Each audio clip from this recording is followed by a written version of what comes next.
There's a saying in English that one of the only things that remains the same in life, one of the only things that is constant, is change. Things change.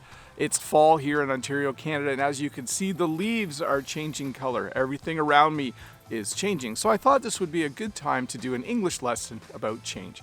So stick around for this English lesson. I'll help you learn about 10 different English phrases that we use to talk about all kinds of different changes that happened in life.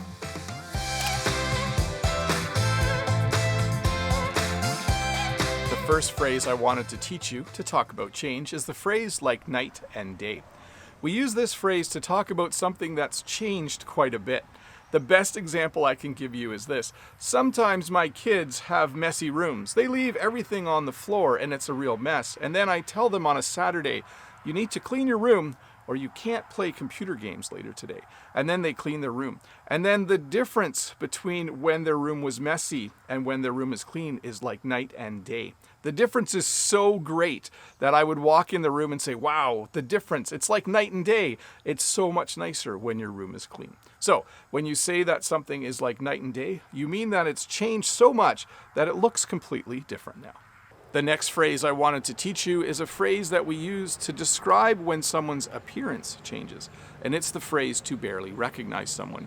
Now, this phrase I actually saw in the comments in a video a number of months ago because I shaved off my beard and my mustache.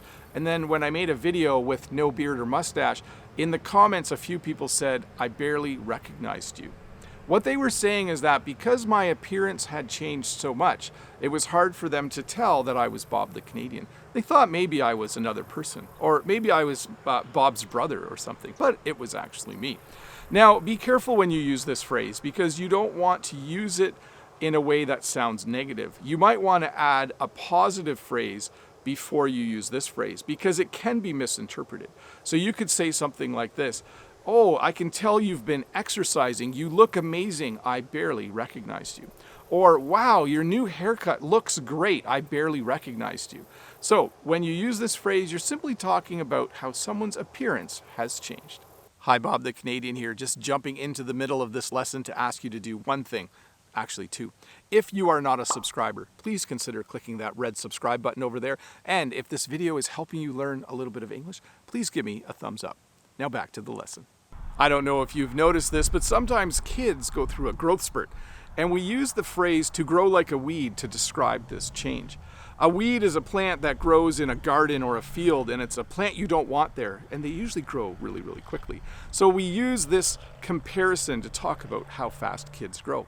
Maybe you have a nephew or a niece who you haven't seen for a year or two, and the next time you see them, you could say, wow, you're growing like a weed. You're so much taller now. In fact, at some point, they might even be taller than you. That's happened to me with a few of my nephews and nieces in the last year or two. I'm starting to feel a little bit short.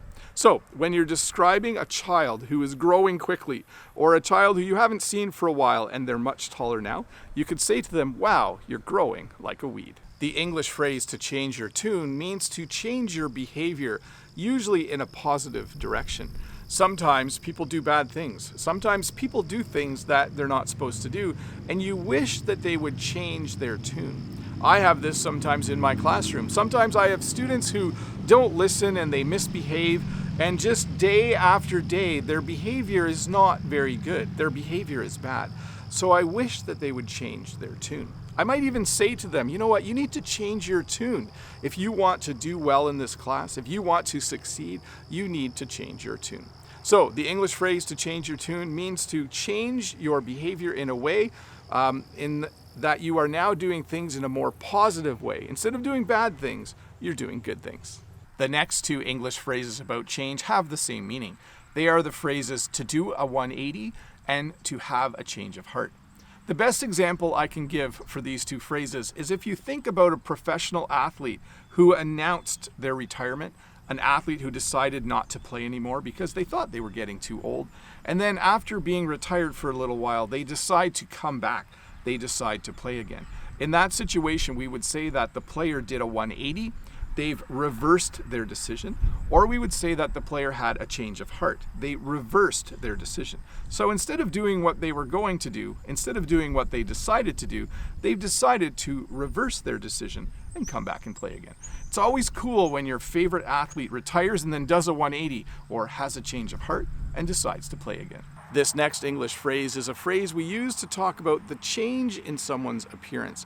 And it's a phrase that we use maybe to bug someone a little bit or in a humorous way. And it's the phrase to clean up nicely.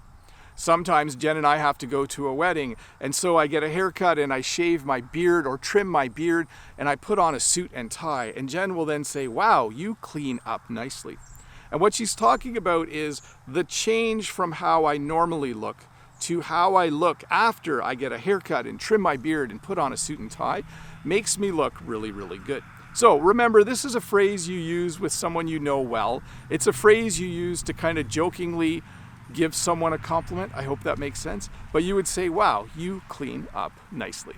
Hi, I thought I should pop into the lesson with my suit and tie on just to show you that I do actually clean up nicely. The English phrase, "out with the old, in with the new," is a phrase we use to talk about change in almost any situation when we think change is important.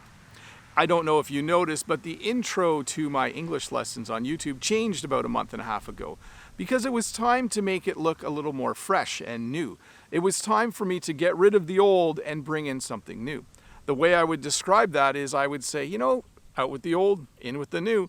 It was time to make a change so that things would look just a little bit better. So when you say out with the old, in with the new, it's used anytime you want to talk about the reason why you're changing something. If someone at work was saying, "Why are we doing it this way now?" You could say, out with the old, in with the new. We have to keep up with the times. Sometimes you need to make changes to stay current. So out with the old, in with the new. Have you ever had a job that you didn't like? Or maybe there's a room in your house and you just don't like how it looks? You might use this English phrase to describe either of those situations. You might say, "It's time for a change." In English, when you say it's time for a change, it means that you want to change your situation or you want to change something to look more pleasing or just to be more pleasing. So the best example would probably be the job. Sometimes people work at a certain job for a long time and then they start to not enjoy it. And then the best phrase to describe that would be to say, "It's time for a change." In fact, you might have a friend in that situation and you might say to them, "Hey, I know you've been complaining about your job a lot lately. Maybe it's time for a change.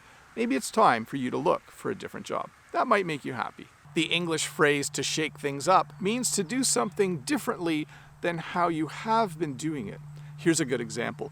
My sister and brother-in-law go to the same campground every year. But this year, when they went camping, they decided to shake things up. They decided to go to a completely different campground. We use this phrase when we decide to do something differently than how we've been doing it. Maybe you've become bored with doing something the same way. Maybe you've become bored with the place where you've been going. Maybe you've become bored with the kind of food you've been eating. And then you decide to shake things up. You decide to change how you do something so it's a little more exciting. A long time ago, if you wanted to communicate with someone far away, you would make a long-distance phone call. But times have changed. Now you would probably send them a text message or just send them an email.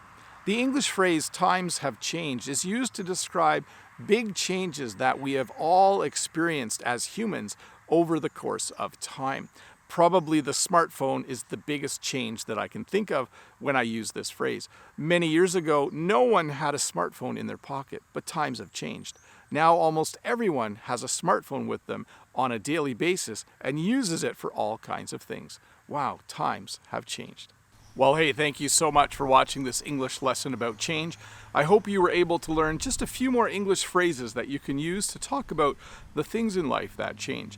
Remember, if this is your first time here, don't forget to click that red subscribe button over there and give me a thumbs up if this video helped you learn just a little bit more English. And if you have the time, why don't you stick around and watch another English lesson?